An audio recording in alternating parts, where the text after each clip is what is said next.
চাঁদপুরের অর্ধশত গ্রামে পালিত হচ্ছে ঈদুল আজহা।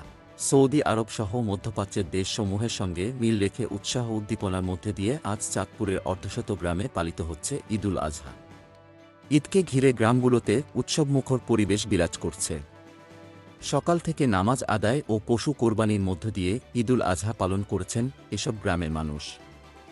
চাঁদপুরের হাজীগঞ্জ সাদরা দরবার শরীফ সহ জেলার প্রায় ৫০টি গ্রামে এবারও আগাম পবিত্র ঈদুল আজহা উদযাপন করছে।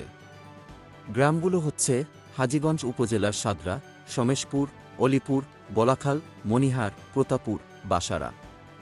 ফরিদগঞ্জ উপজেলার লক্ষ্মীপুর, কামতা, গোল্লাক, ভোলাচোয়া, সোনাচোয়া।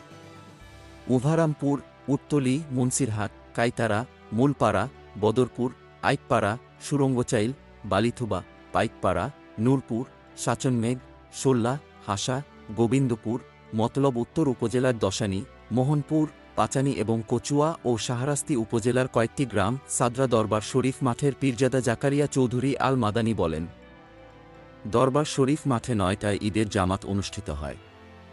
এতে তিনি নিজেই ইমামতি করেন। সাদরা হামিদিয়া ফাজিল ডিগ্রি মাদ্রাসা মাঠে সকাল ৮:৩০টায় জামাত অনুষ্ঠিত হয়। সেখানে ইমামতি করেন মাওলানা আরিফ উল্লাহ চৌধুরী। হাজীগঞ্জ থানার ভারপ্রাপ্ত কর্মকর্তা ওসি মোহাম্মদ আব্দুর রশিদ ও ফরিদগঞ্জ থানার ভারপ্রাপ্ত কর্মকর্তা ওসি সাইদুল ইসলাম বলেন, ঈদুল ফিতর ও ঈদুল আজহা এসব গ্রামে একদিন আগে হয়ে আসছে। ঈদের জামাত সহ সার্বিক নিরাপত্তায় পর্যাপ্ত ব্যবস্থা নেওয়া হয়েছে।